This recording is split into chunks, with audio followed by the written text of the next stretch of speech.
मैं संजय कुमार गुड़गांव से। मैं कैंसर से पीड़ित अगस्त 2009 से इस बीमारी से जूझ रहा हूँ। मैं कम से कम 22 बार कीमोथेरेपी करवा चुका हूँ, जो कि जिस स्टेज से मैंने शुरू किया था, आज उसी स्टेज पे मैं वापस वहीं खड़ा हूँ। फिर मुझे किसी ने बाबा जी के बारे में बताया। मैंने बाबा जी के पास आके इलाज शुरू करवाया, तो अभी मुझे मात्र 10 दिन ही हुए हैं, जिससे कि मुझे मेरे जो दर्द हुआ करता था, जिससे मैं एकदम बिल्कुल परेशान हो गया था, उससे मुझे काफ़ी आराम मिल गया है। और इस दवाई के चलते हुए मुझे काफ़ी आराम मिला है और मैं अब अपने आप को एकदम आश्वस्त महसूस कर रहा हूँ, जो कि मैं 4 सालों से एकदम मौत से जूझता हुआ दिखाई दे रहा था।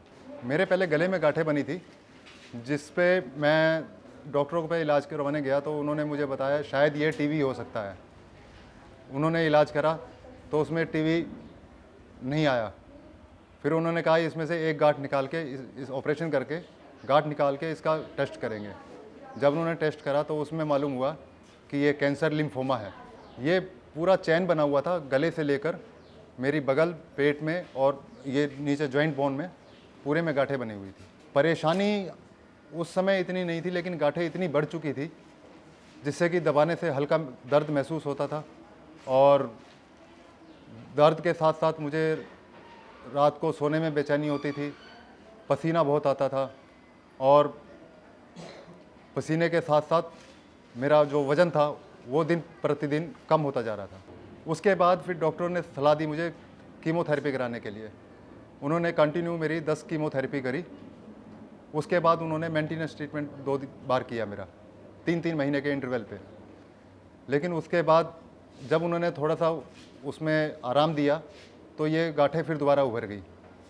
फिर डॉक्टर को दिखाया तो उन्होंने कहा भाई ये अब जो ट्रीटमेंट है आपका ये दोबारा शुरू से करना पड़ेगा। फिर उन्होंने दोबारा शुरू से मेरी 10 कीमोथेरेपी और करी। दोबारा से वो 10 कीमोथेरेपी करने के बाद उसके बाद आराम आया। 3 बार फिर मेरा 3 महीने बाद फिर दोबारा कीमोथेरेपी होने लगी, जिससे कि यह आराम रहा। लेकिन बीच में 6 महीने का इंटरवल देने के बाद ये गांठें मेरी फिर दोबारा उभर आई हैं।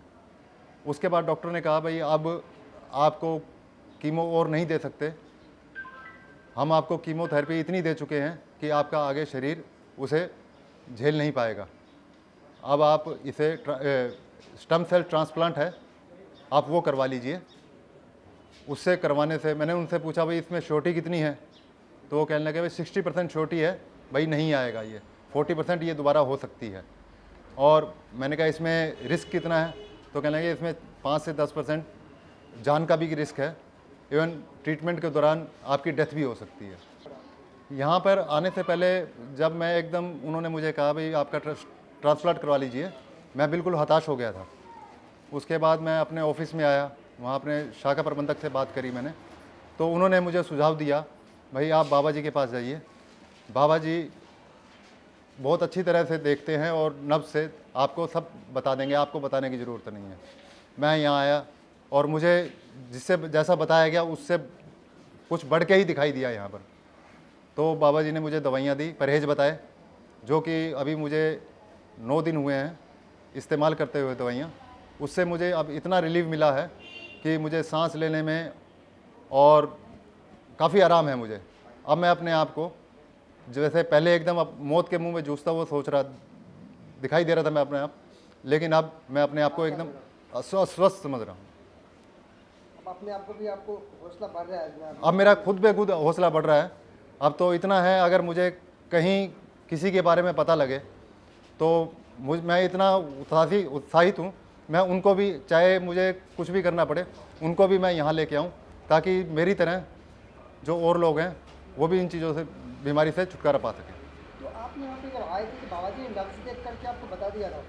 केवल नब्ज देख के ही बता दिया मुझे भाई आपकी बीमारी यहाँ तक पहुँच चुकी है, जो कि मैंने डॉक्टरों से कई हज़ारों के टेस्ट करा के जो चीज़ उन्होंने बताई थी वो बाबा जी ने सिर्फ एक नब्ज पकड़ कर मेरी वो सब बातें मेरे को बता दी।